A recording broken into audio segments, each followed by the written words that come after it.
Welcome. I would also like to acknowledge the traditional owners of the land that we're on today, elders past, present and emerging. And I'd also like to welcome our panellists to, I think, an important discussion. The world's first climate change conference of scientists from 50 nations in Geneva in February 1979 identified an urgent necessity to act to avoid a global catastrophe. The only thing that has changed in 40 years is that the evidence has just got depressingly stronger. Both data and visual evidence, oceans warming, iconic reefs dying, glaciers melting, rainforests burning, bushfires becoming more catastrophic, storms intensifying. Yet global action has proceeded at a relative snail's pace. I can't think of an issue as critical as this one, with the possible exception of wars, where the misinformation has been more prevalent or more effective in the face of irrefutable scientific evidence. You might argue at the edges. You cannot argue at the heart of this evidence. Yet it's a massive challenge for traditional mainstream journalism as it battles the digital disruption that's threatening its own future. How to effectively cover the science and politics of climate change, how to cut through in a way that we've signally failed to do without abandoning the integrity of our craft in the process. And you all would be aware that you've all got a stake in this or you wouldn't be here. One response that this panel is going to explore today is a project called Covering Climate Now, started earlier this year in the US by the prestigious Columbia Journalism Review with The Nation, the oldest continuous weekly magazine in America, and also The Guardian newspaper. They want to intensify climate coverage and make it more impactful. It's, quote, a new playbook for journalism that's compatible with the 1.5 degree future that scientists say must be achieved. How to do a better job without becoming activists. Now, our panellists include Kyle Pope, editor and publisher of the Columbia Review Journal and one of the guiding lights behind Covering Climate Now. He's been a foreign correspondent and editor with a decade at the Wall Street Journal, editor-in-chief of the New York Observer, deputy editor of Condé Nast Portfolio magazine. Desi Anwar is news anchor and talk show host for CNN Indonesia, based in Jakarta. She co-founded Indonesia's first news channel, Metro TV, where she was also news anchor and cut her teeth in the country's first commercial TV network, RCTI. She's also been a writer, columnist for various newspapers. Anna Rose is a campaigner for climate action and author whose activism began at school in Newcastle 2 decades ago with a successful campaign to stop approval of a coal mine in the Hunter. She's Strategic Projects Officer with Farmers for Climate Change, a governor of WWF Australia, and featured with former Howard Minister Nick Minchin in a memorable ABC documentary called I Can Change Your Mind on Climate Change, but you couldn't. A little bit. I got a little shift. Fortunately, nor could he. So Anna also wrote a book on her experience. Tim Flannery is a paleontologist, explorer and conservationist, a leading writer on climate and the 2007 Australian of the Year, which I remember well, Tim, because I interviewed him on the day.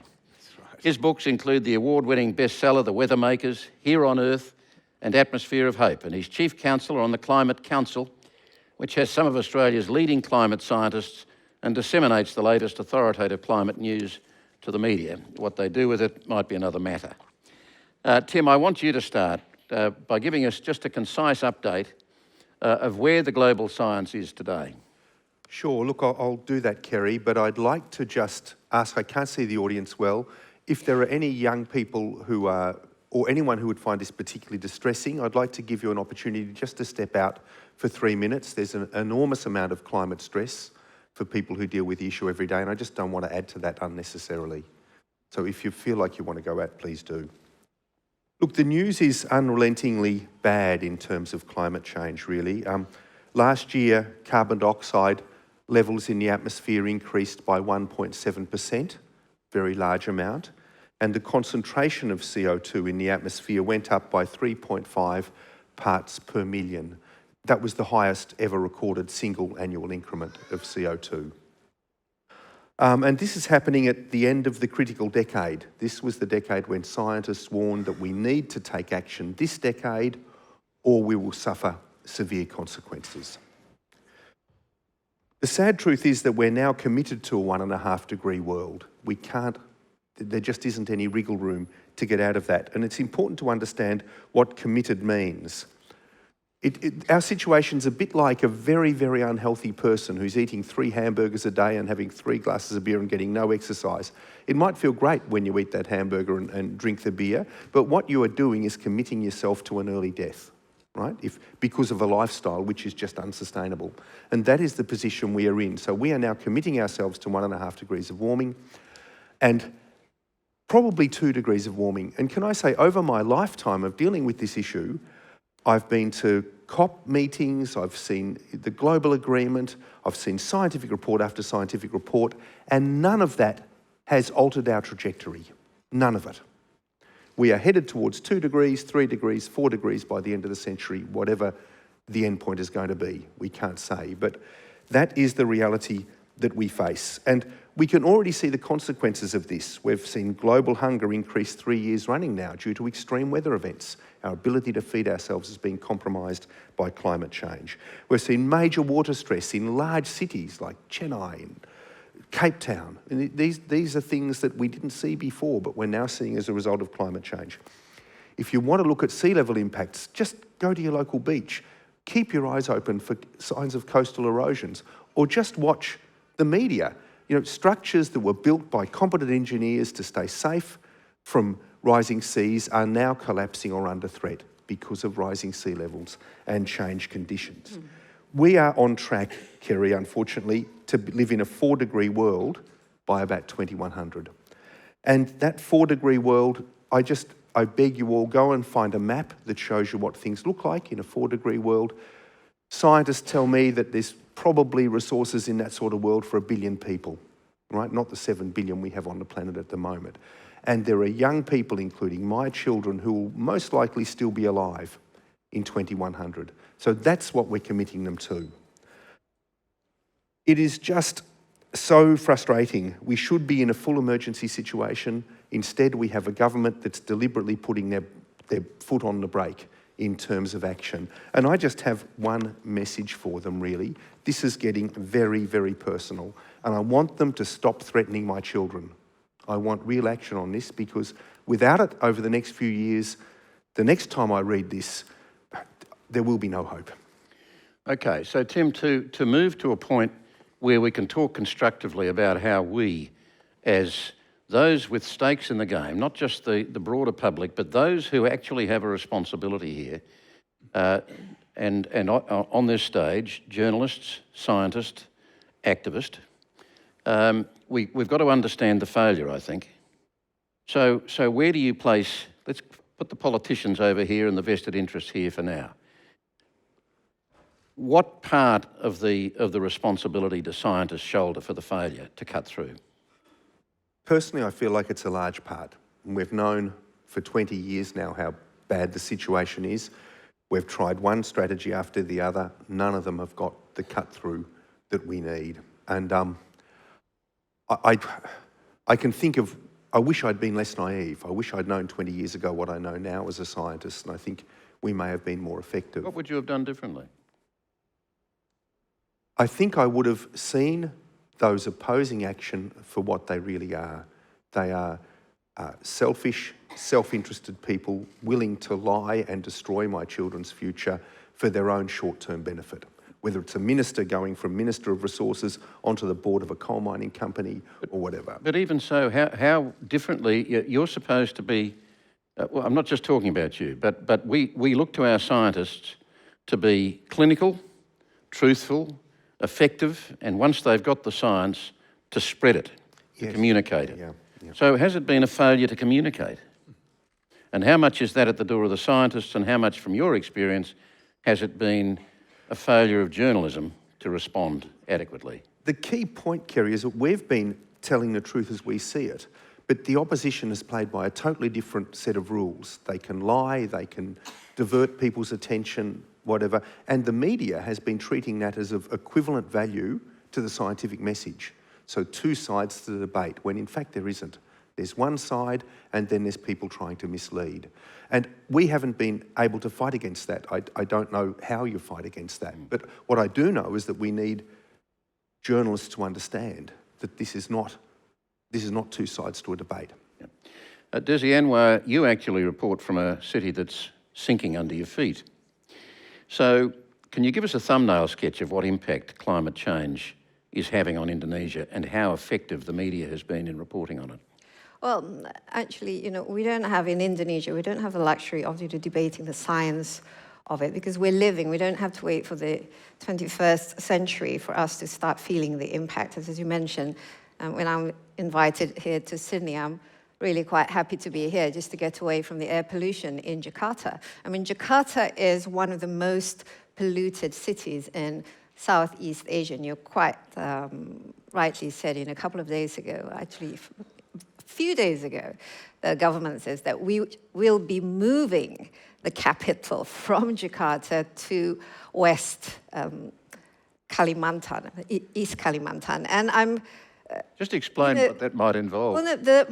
Well, for a start, it's going to be a huge endeavor, and I don't think it's a project that can take place in 2 or 3 years. It's a long-term project. And the other thing is the cost of it, who's going to bear the cost. But let me just give you an understanding of where Indonesia is in all of this. We're a country of 17,000 islands, and if the sea level rises, obviously there'd be a lot of the islands sinking, including Jakarta. But this is not just because of nature, so to speak. A lot of it is actually man-made. One of the reasons why Jakarta is sinking, because for the past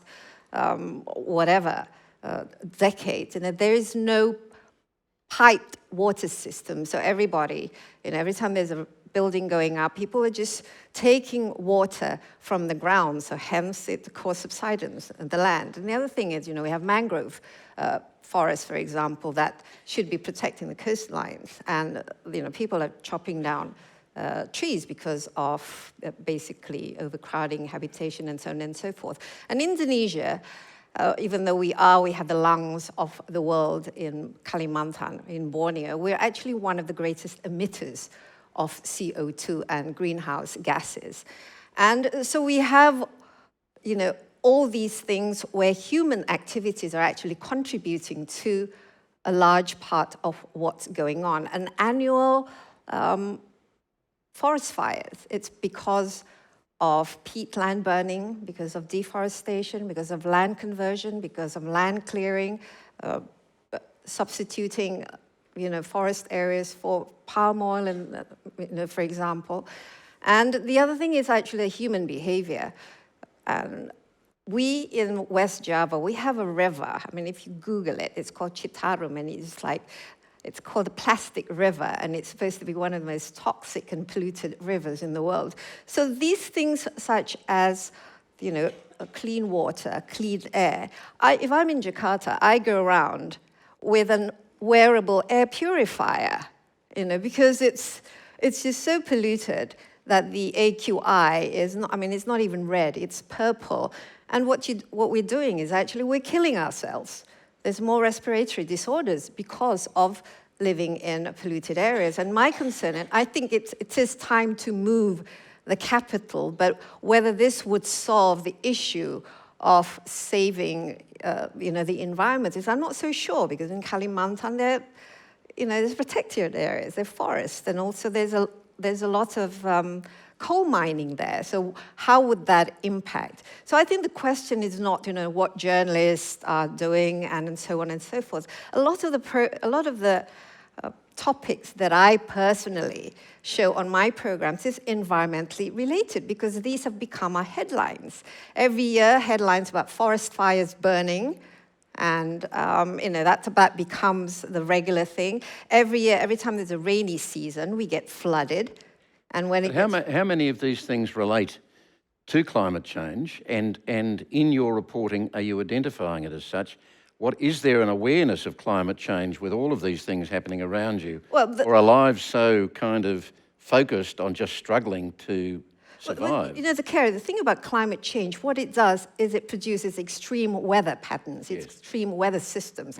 So when it's a rainy season, it's not just a rainy season, it's a lot of rain. And what does that mean? That means it causes a much larger areas of flooding. And the other thing is it causes massive amounts of landslides. And it causes And if, for example, there's a large storm or even, coming in from the seas, it causes tsunamis, and that destroys a lot of our clean water resources. So these are real, issues that we have to deal with on a day-to-day level.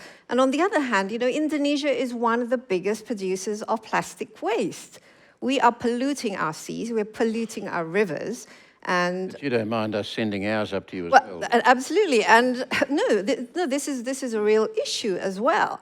I mean, for example, in countries like the UK or Europe, one of the ways for them to actually address their garbage problems is just to export it to our parts of the world. And now we're saying, we don't want your rubbish, because what happens is when the rubbish arrives, the way that people deal with rubbish, and this is also because of the lack of infrastructure, is that people burn rubbish. So what do you do with rubbish? You burn, so that you create more emission. You throw them in the nearest river, and then you also, you pollute your seas, or you throw them into landfills or piles. And we had, a few years ago, we actually had a garbage dump actually blowing up because of the amount of methane that's produced by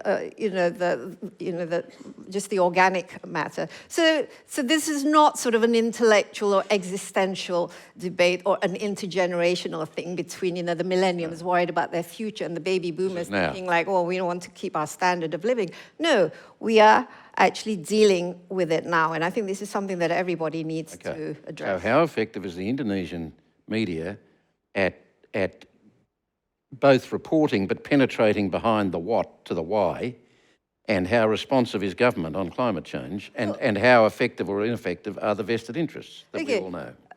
Again, this is not quickly. Yeah.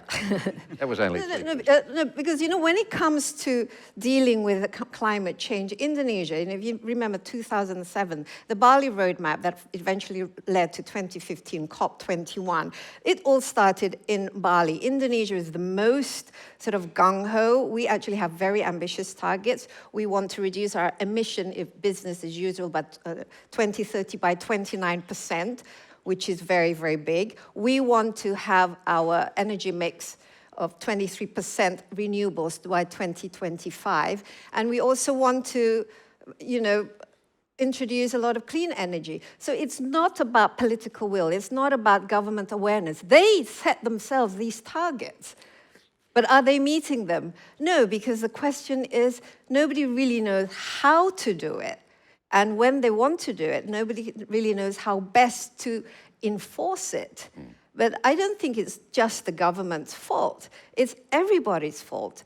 When it comes to taking care of the environment, each one of us, every single person on this planet is responsible. We, as individuals, we produce a lot of waste. Manufacturers produce a lot of waste in their packaging. So it has to be, it's not like it's a journalist's responsibility to remind, or it's the government's responsibility. No, everybody wants to do the best of the planet. The question is how, and how to implement it. And I think this is something that we all need to work out, especially in a country in Indonesia, it's not like Australia. We're still developing. So there's this question of, sustainability, is it compatible with development and so on. By the same token, so it's a different kind of conversation where we come from. Understood.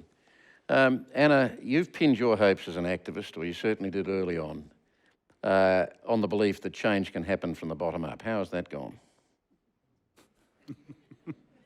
We are in a climate emergency, as Tim said, and we have made some progress, but nowhere near enough when you look at the scale of the crisis. So I think what Desi said about everyone having a role to play is really critical. Here we're talking about journalists, and journalism and the media have an incredibly important role to play in being more courageous in the way that they report on these issues.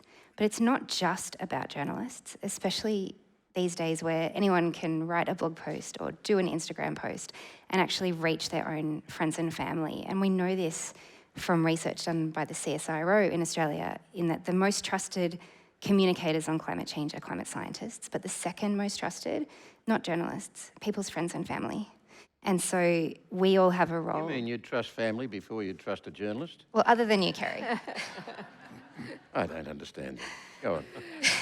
And so we can actually all play a really important role in sharing the story in our own networks in ways that make sense to people in our networks. And, you know, How do you measure that? How do you measure the success of that?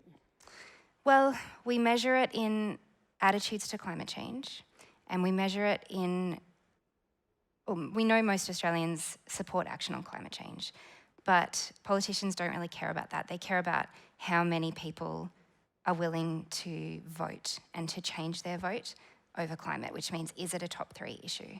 And in the last election in Australia, it was a top 3 issue in some places, but not every place. So what are the ways you are working with media of all types? What are the key ways that you're, and how effective are you finding that?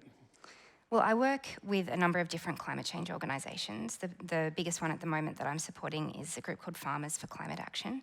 I'm from a farming family, and for me, you know, seeing that as not an environmental story, not about polar bears, but actually about food security, about people's livelihoods, about rural and regional Australia.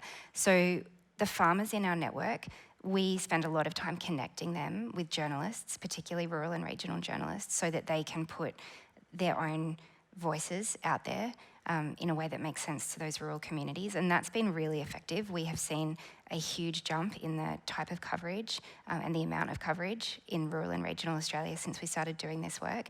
And it's important to note that there's actually a group that has helped us to do this, which is part of the Climate Council that Tim runs, a group called the Climate Media Centre, and they are a group of ex-journalists who help organisations like Farmers for Climate Action and other smaller climate groups to get trained in how to talk to journalists, because often there's a big disconnect between, you know, the 30 seconds that a journalist might have to listen to a story and the way that a farmer will tell his or her story. So media training, help connecting to journalists, and they've also been doing some really great work actually taking journalists on trips, like to the South Australian Big Battery, so that they can have those transformational experiences. So in the climate movement in Australia, there's a lot of work that has been done from many organisations, including the Climate Media Centre, to try to help journalists understand better and give them the spokespeople and the facts that they might need to do a better job. But I think there's still a gap with many journalists feeling that if they are going to push the envelope a bit, that they'll get, I guess that they won't get the permission to do that from their editors, or that they'll be seen as crossing this line of impartiality. And in fact, you know, when I wrote my book back in 2012, I had some amazing support in terms of editing from a really senior Australian journalist, but that was done on the condition that no one ever find out, you know, who that was or what help was provided in case their reputation was seen as, you know, too climate. Do you ever get the line from journalists, look, we'd love to write this, but it doesn't sell newspapers or it doesn't rate? I think that is behind some of the reason that the scale of the coverage doesn't match the scale of the crisis, is that people feel that the ratings aren't there. But then you look at, there are some examples of fantastic initiatives, like in the UK when The Guardian decided that they would, this was back in 2015, do a huge push on climate reporting in the lead up to the UN talks, and also basically joined the divestment campaign and helped launch the divestment campaign with 350 and with Bill McKibben. And from what I understand, that got a huge amount of support and interest from the public in Britain, at least. And there's another great example in Australia where weather reporters, they've partnered on the ABC and Channel 7 with Monash. There's a part of Monash University that focuses on climate communication. So they've been partnering with the weather reporters to incorporate climate news into the weather report. And I don't think that has affected the ratings of the weather at all. People are still going to tune in. So Kyle Pope, this is where you come in. You've co-organised a media call to arms really around a different approach to climate change news coverage, certainly to hike the coverage in America, and in the process attacking media complacency while the world goes to hell in a handbasket, if I could put it that way, which led to this project called Covering Climate Now. Now, how exactly is that going to work, and why have you found it necessary? The way we approach this is, and first, I sort of want to let Tim and the scientists off the hook a bit. I mean, I think they have been quite effective in telling the story about what's going on and why it's important. The problem is that the media hasn't been interested in it. I mean, if you listen to what everybody here has said, the scale of what's going on in our world is enormous, and I see it as an enormous failure of journalism. Our job as reporters is to like chronicle these sorts of things that are happening, and we're not doing it. If you look at, I mean, the numbers in the U.S. are actually, the scale of the climate coverage is worse in the U.S. than it is in a lot of other parts of the world. If you look at for example, the three big broadcast networks and their top shows, ABC, CBS, and NBC, they combined devoted just over 2 hours to climate for all of them for the entire year. And that, by the way, was 45% less than they devoted in 2017. In 2016, we had a presidential campaign where it was a ridiculous campaign. We had a ton of presidential debates. Not a single question about the climate was asked. That staggered me. In all of those debates. And by the way, that was the same thing that happened in 2012, and the same thing that happened in 2008, and the same thing that's happened throughout the history of these debates.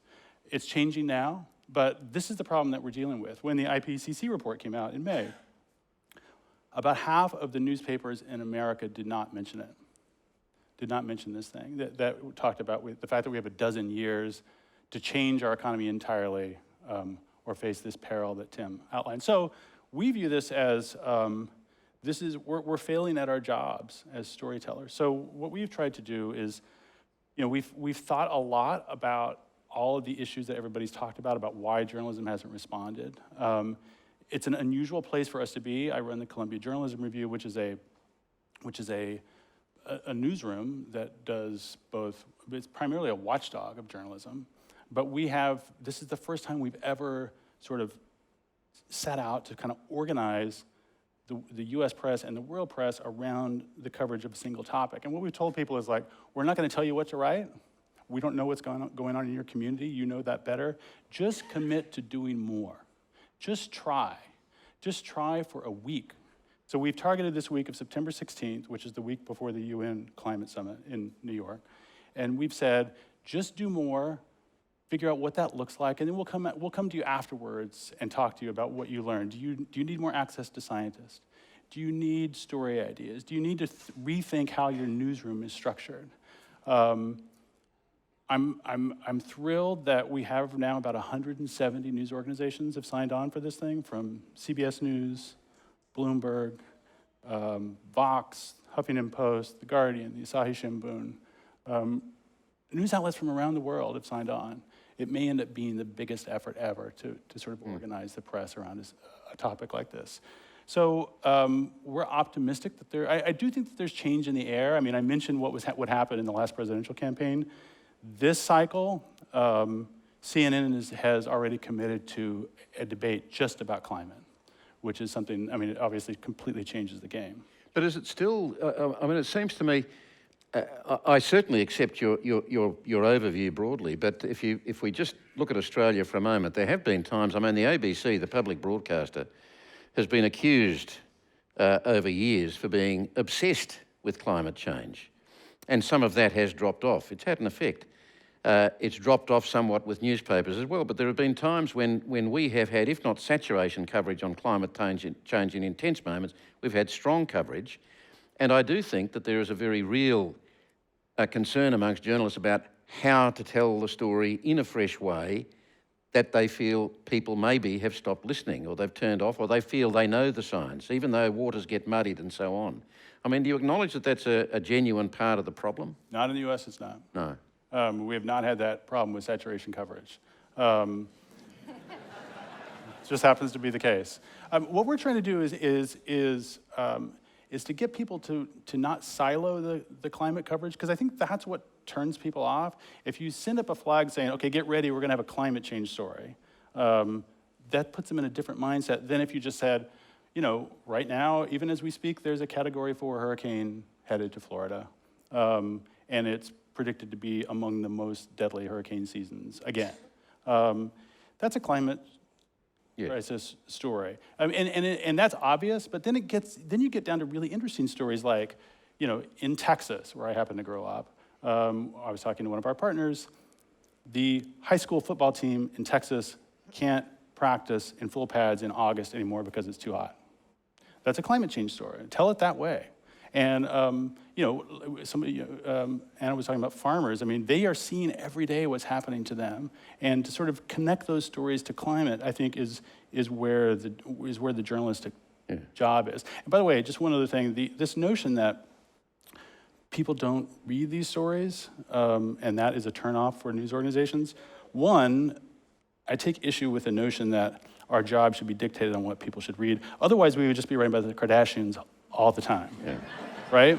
So we shouldn't. That should not be our determinant on what's news to us. The second thing is, The Guardian is an amazing example. They'll tell you that the number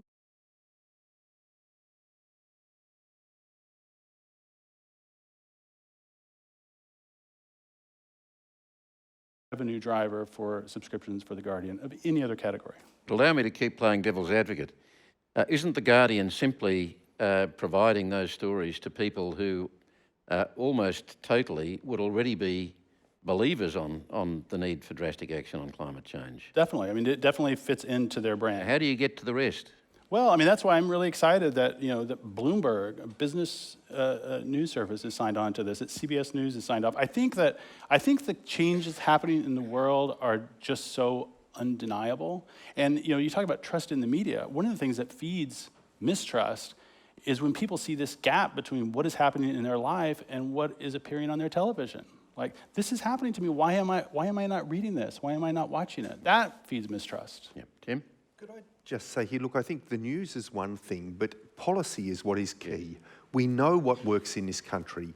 For 18 months, we had a carbon tax here, a very modest one. It was the last time that our emissions ever went down.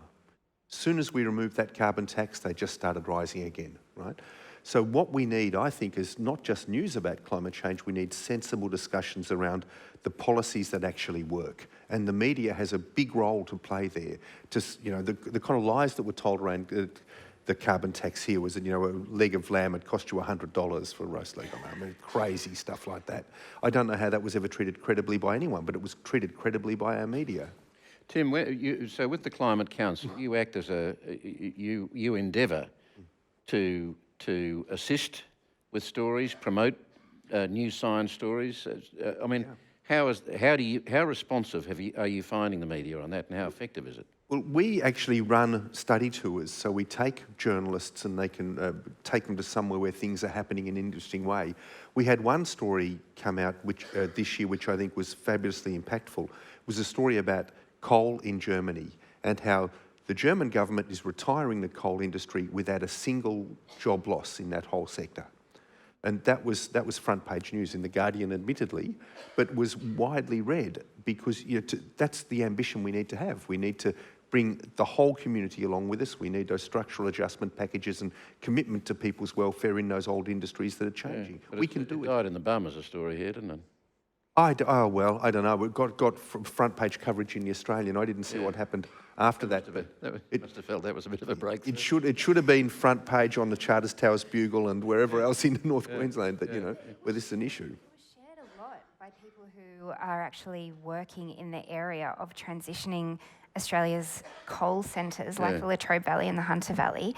Like, I saw that story shared so much between people working in those areas. And so sometimes it's not actually about the front page of The Australian or reaching everyone in Australia. It's actually about being really targeted. And I think that feeds onto that point about The Guardian. Like, yes, most of the people who subscribe to The Guardian already support action on climate change, and we could therefore say we're preaching to the choir. But the choir, traditionally, in a church, they're the ones who sing the message to the congregation. So actually the choir, or the people who already support, have a really important role in then going on and sharing those stories with other people who aren't there yet.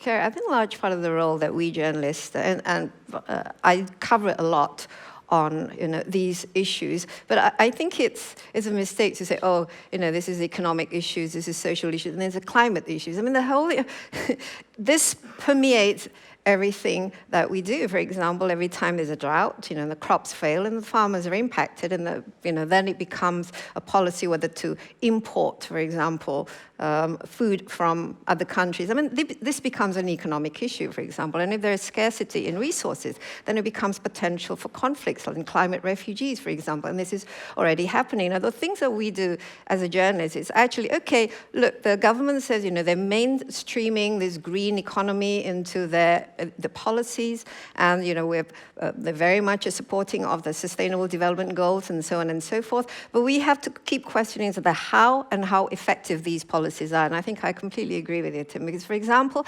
one of the targets is the energy mix for in Indonesia should be 23% renewables by 2025. Now, we're already almost 2020, and at the moment where it stands, it's currently at 13%. Now, how can you add an extra, the 10 or 12% by 2025? It's just not feasible when, for example, it's still cheaper to get our energy from fossil fuels, from coal, you know, when the price of coal is cheap, when it's much more expensive to invest in renewables than it is, for example, to invest in fossil fuels.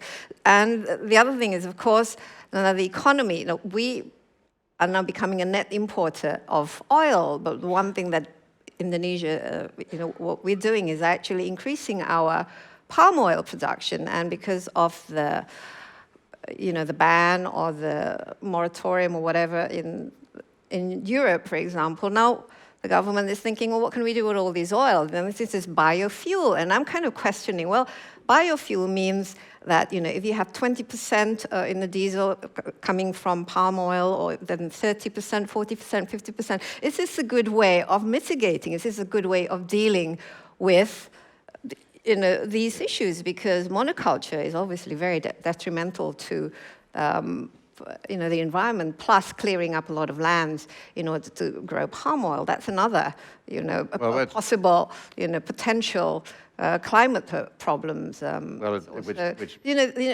kind of thing. It's how effective and whether it's going to work, or whether it's actually just, because what we need are actually real mitigation, real action. For example, if we know that the coastal area is prone to seawater coming in or tsunamis, and you just will make sure that there are no people living there, or the spatial issues is very important. How to provide fresh water to a city without digging up the fresh water from the ground, because at the end of the day, we're actually creating a very unsafe home for ourselves. So what you're really coming to is the policy consideration, and I think that is the harder part. I mean, there's so much about this, and we've only got a few minutes before we go into audience questions. But on the one hand, we get excited in this country, and certainly the politicians and the media get excited when a single boat of asylum seekers might actually break through the ring of Australia's great defence circle and land here. When if you wanted to write it doesn't have to be a scare story, it's a very real one. And you'd be very well aware of the potential movement of climate change refugees if these temperature rises really do start hitting. I mean, we're talking when islands start millions sinking and millions of people. But should we be concentrating more on the policy failures and reporting the science as fact, and no longer wasting time still arguing, as we often do in this country, whether it's real or not, or whatever? Tim? And Kyle in America too, because I suspect it's similar. So taken up with what Dewey said, of course it should be about policy. So if you just substitute palm oil for oil, your air pollution problem is going to stay the same, right? We need a holistic transition away from this, and that's why we need to declare a climate emergency and to put this front and centre, see it in all of its manifestations, see the impacts of the subsidies that Indonesia offers for kerosene and for other fuels, and let's say we're going to restructure this over time, to create a much better outcome all around. So it has to be policy focused, Kerry. It absolutely has to be. Now, is that the case in America, or are you saying that there are still a great mass of people who just aren't switched on enough to the fundamental before you even get to trying, as a media, keep politicians honest on the policy? Because here, sorry, Kyle, because here we have non-policy, non-effective policy being dressed up as effective policy, and if you're clever enough in the selling of it, enough people believe it. I mean, I think it has to be both. I mean, I think I do think, and it's a case of the coverage of a lot of issues in our politics in the U.S. where we're so caught up in the infighting and we're so caught up in the political back and forth that we lose the bigger picture about what the story is really about. I mentioned these stats on what the networks did. Even with their limited coverage, something like 80% of all the coverage was about the fight. It wasn't about the policy. It was about this person said this person said this person said this. And again, this is a journalistic failure. I mean, we don't have to get drawn into this. I think the way to start this, and I think we have to acknowledge that even though there's some very sophisticated climate reporting going on at a few outlets in the U.S. and clearly around the world, for most small, mid-sized, medium-sized news outlets, we're really starting at a very sort of basic stage. And to me, it's really just about tell the story of what's happening in your community. Don't worry right now about national policy. Just tell me what's happening that's affecting my life. And I think that's the beginning to build this change. It could take a long time. It could take a long time, and as Tim said, we don't have a long time, but we have to get it moving. But we can't throw up our hands. That's really not the choice that we have. I think a big part of it is that journalist is losing or has lost its way. I know that's a generalisation, but when you look at the trivialisation of news on most television, for a start, this kind of fear about traditional models collapsing because of digitisation, and organisations not really knowing how to respond to it. Well, I do think that that's part of the tragedy of this moment that we're in, is that the need for aggressive, massive climate coverage is coming at exactly the time that the business model for journalism is collapsing. We have in the US, as you have all around the world, news deserts where you just have no coverage, and we come up with these clever analogies, but we also have ghost newspapers where the paper exists, but there's so few people working in there that they're really not able to do the job that they're supposed to be doing. So that's happening, and that's a reality at the time when this is happening. And so if our approach was to say, you need to hire a climate reporter, that's completely unrealistic. It is not going to happen for most places. So what we're trying to do is just tell people, just take the reporters you have. Take your sports reporter, your city hall reporter, your crime reporter, and just make sure they understand the effect of climate change. Just one other thought, and then I'll be quiet. Somebody else, Anna mentioned meteorologists, TV, yes, weather people. Those people, one of the sort of unheralded stories in the US of people who are really getting the effect of climate change is local TV weather people. They are on this. In fact, there's a nonprofit group in the US that's organizing them. Because if you think about it, in your community, the TV weather person is probably the closest person to a scientist that you know.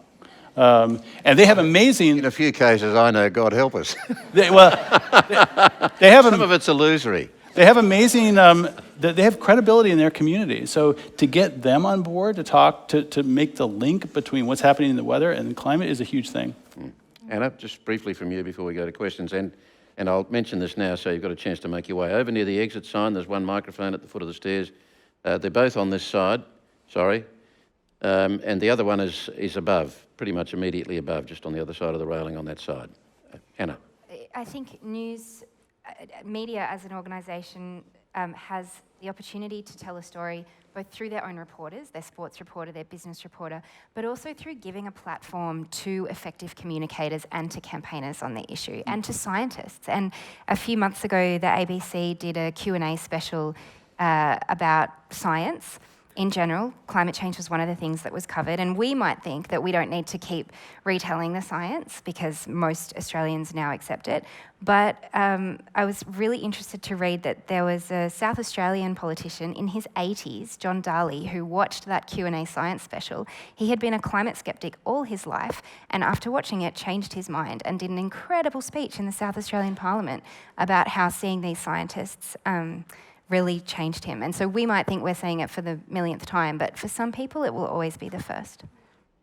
Okay, can we have the lights up slightly so we can, okay, we've got some people at the microphone at 1. Have we got somebody upstairs? You can see the big 2 there. The questions and the answers are going to be very interesting, so don't leave. Okay, question. Hi. From 1. My question is... Can I ask people not to leave, please? It is unfair on the people there apart from anything else. You'll get your chance to get to the next session. Please. Okay. Please speak. All right. How can journalists and or the general public get the attention of policymakers? And by extension, what can the informed public do to influence climate action in their daily lives when the policymakers aren't listening? Anna? Yeah. So the last thing on what people can do, I'll just jump straight to that. Yes. Really, there are 4 things that I think we can all do. One is we can help build the movement, and everyone can get involved in the thousands of organisations that exist. Secondly, we can help change the story. We can talk to our friends and family. We can write our own content. We can make our own videos and get the story out there in our own way. And we can write to the journalists that we read and ask them to do more coverage and better coverage on climate. Thirdly, we can help shift the money, and this is the divestment campaign that The Guardian has actually been involved in promoting, so we can look at our own superannuation and banks and insurance and the institutions that we're part of and get them to shift their money out of fossil fuels. And lastly, we need to change the politics. So as you said, politicians aren't listening, but let's think about all 3 levels of government. There's the City Power Partnership, which is focused on local government. There's some really interesting stuff happening at state governments all around Australia, and we can't afford to give up on our federal politicians either. Like, just call them every week, go to their office, talk to them. We all need to be doing this all the time. Anyone else got a quick ad? No?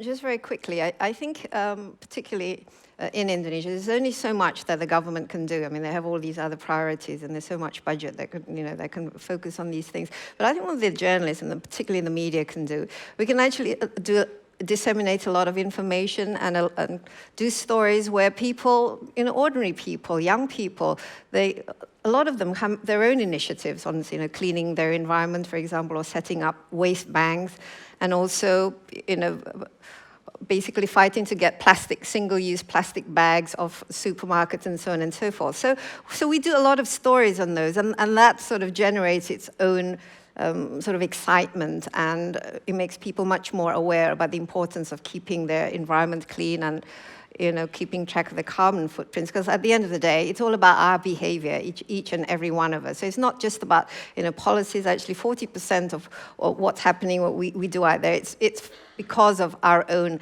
actions. And one of the things that Indonesians are not very good at, but they're good when they go to Singapore, for example. Every time you throw away rubbish, you get fined. But unless you enforce these kinds of things, where you have to change your behavior. For example, restaurants shouldn't be allowed to have plastic straws anymore, for example, or have glasses instead of water bottles and things like that. Plus, also creating creative uses for waste management, making bricks out of plastic bottles, and that kind of thing. Because if you rely on the government, if you rely on the existing infrastructures, if you rely on the industry, for example, it's not in anybody's interest to actually do those things. So you had to do a lot of stories on those kind of initiatives. Next question. Thank you.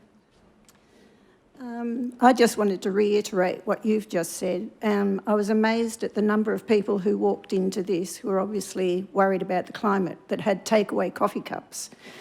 Who uses a takeaway coffee cup and is still worried about the climate? Who uses a plastic bag at the supermarket? Who buys bottled water? Question. How can we get more people? I've given up on the government, But if I see someone buying bottled water, I'll say to them, why are you buying bottled water? Why don't you bring your own coffee cup? What can we do to get the community involved? I've given up on the government. I think you've kind of answered that. Anything to add? But she didn't answer it. It's all, what can we do? Statement. Thank you. Let people take the message. Thanks. Next question. The discussion's been about reporting about climate change as a scientific issue, but don't you think that the media has a stronger role to play in discussing the human and organisational aspects that are actually promoting the denial and doubt, promoting that role of the interaction between politicians and fossil fuel money, the way that large money has influenced the media. Don't you think there's a stronger role for the media in all that? Kyle? I think there is. I mean, I think the media has been derelict and sort of repeating some, and not thinking through who it is that they're talking to and what their connection is to fossil fuel companies or to lobbyists. And there has been some great reporting about that. But I think it's part of the story. It's a big story. It takes a lot of resources to tell that story because you're up against very sophisticated institutions.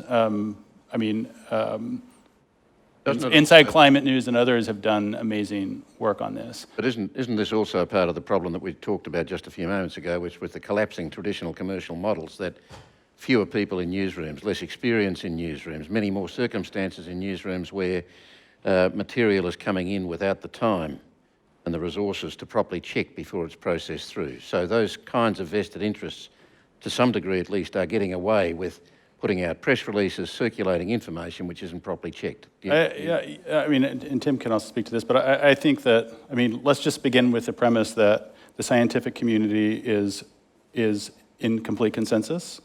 So if you're interviewing somebody who is not in that consensus, you might want to take a look at who that person is. Yeah. Jimmy? Look, absolutely. I just wanted to add that, I feel remiss in that for years now I've dealt with climate skeptics on the media a bit like they're the mad uncle at the Christmas dinner, They're not. They're actually really dangerous, right? They are threatening my family. They're threatening the future of my children, and that is very, very personal. And I no longer take an attitude that is anything but absolutely hard line, right? Those words are fighting words, right? I'm taking the gloves off and things are going to get very tough from here on, and I think the media need to take the same attitude. This Prime Minister and this government potentially are signing a death warrant of the Great Barrier Reef as they go on. Is that acceptable? So therein lies a problem for journalists. How the journalists harden their line, as you put it, toughen up, as you put it, without becoming activists themselves. I can accept an argument that says we've reached the point where the climate is settled. We should no longer be having to engage that. We should be focused much more. This issue of calling climate change climate emergency, or a climate skeptic is an actual climate denier. But why? But when did we get in the mode that reporting contentious stories is activism? If I'm reporting on immigration policy that's leaving kids caged in the borders, is that activism or is that just journalism? Can be a fine line. It's not a fine line, I don't think. Well, in the way you tell the story. If you somewhere in there has to be some objectivity, and of course. I don't mean by that you give of course, give time to somebody who is a fake or a phony or a complete liar. Right, but somehow we've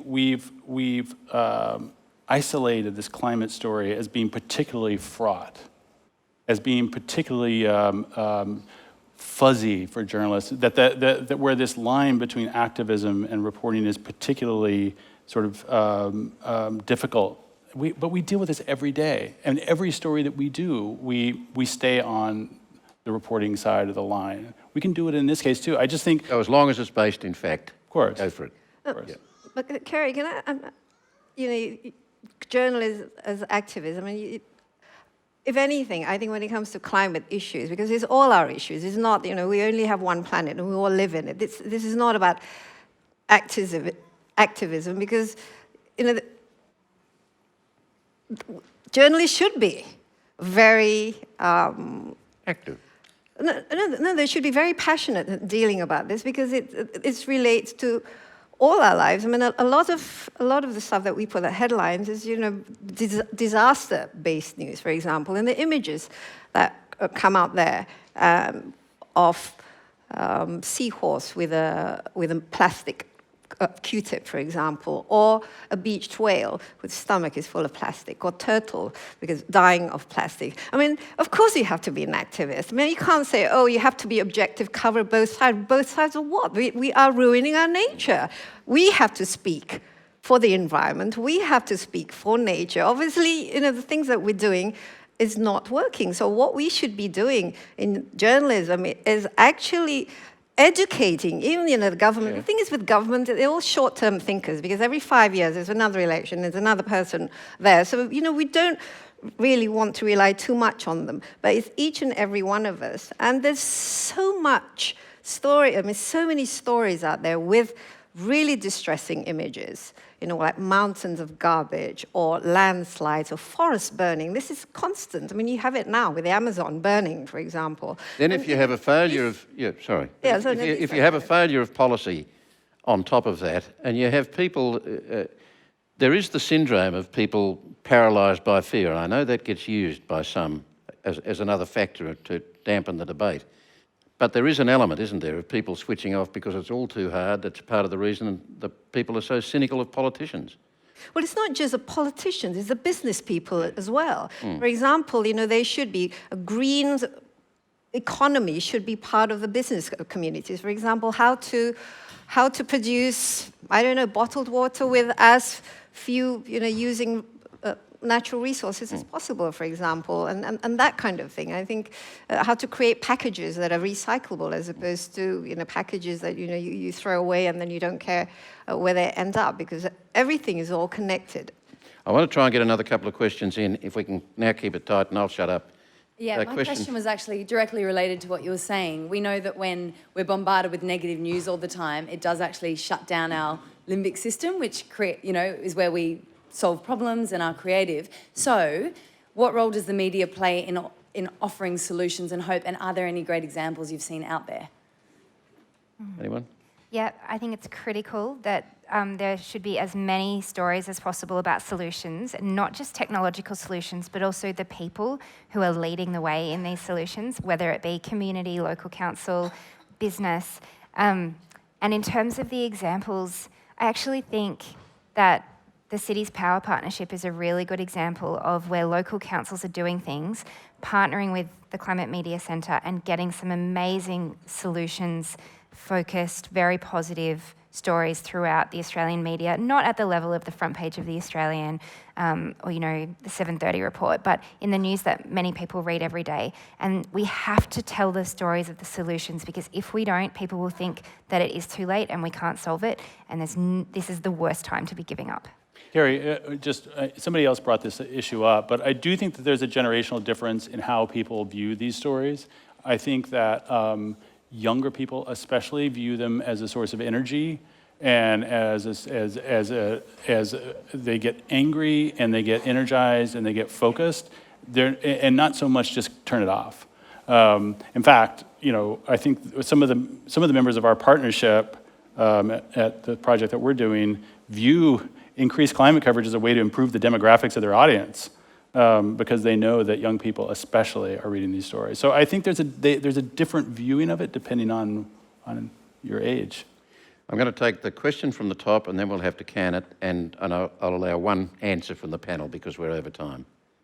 I wanted to get your thoughts on the ethics of an article I saw published last year, and it was saying that our waste was no longer being, or our recycling was no longer being separated, it's getting shipped off and held in factories. And I remember speaking to someone about it, and they said, like, what's the point of recycling anymore then? You know, it's just ending up in warehouses and not being separated. And I kind of thought to myself, that article may have discouraged people from getting into good habits and behaviour and potentially did a lot of damage, even though I get the intention was to get people to, to call to account the people that were responsible for this. But I don't think it should have been published. What are your thoughts on it? Or getting the garbage exported to countries like Indonesia to deal with. I mean, I don't think that's a very good, very good solution. I mean, at the end of the day, we live in one big house, and if you think, oh, okay, as long as my bedroom is nice and clean and fresh and everything, it doesn't matter if there's a fire in the kitchen or in the lounge. I mean, the thing about climate and environmental issues is we're all affected by it. We all depend on one another to collaborate. And I think one of the sad things about this Paris Agreement, and then we're having somebody like President Trump, wanting to walk out on it, is that, this isn't the argument that developing countries, it's a payback time. We also need to achieve that kind of level of modernity and progress as, the rest of the developed world. No, we can leapfrog through technology. We can leapfrog through, clean energy in order to achieve that kind of standard of living, which is decent,